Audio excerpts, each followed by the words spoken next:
চলো বন্ধুরা, আজকে আমি কি রান্না করেছি তোমাদের সঙ্গে একটু শেয়ার করি। দেখো, এখানে গরম গরম ভাত আর মসুরির ডাল,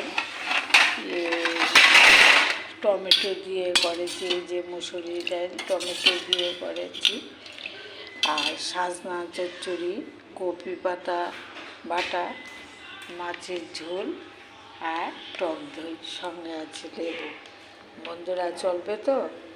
এই যে 2 পিস মাছ 2 পেঁয়াজি করেছি। আজকে আমরা দুজনে খাবো, তার জন্য অল্প অল্প করে করেছি। রাত্রেবেলা তো খাবো না। এই যে ভাত, ডাল, আর হয়েছে মাছ, সাজনা চচ্চড়ি, কপি পাতা বাটা, টক দই আর লেবু। বন্ধুরা চলবে তো? সবাই সবার পাশে থেকো, ভালো থেকো, সুস্থ থেকো।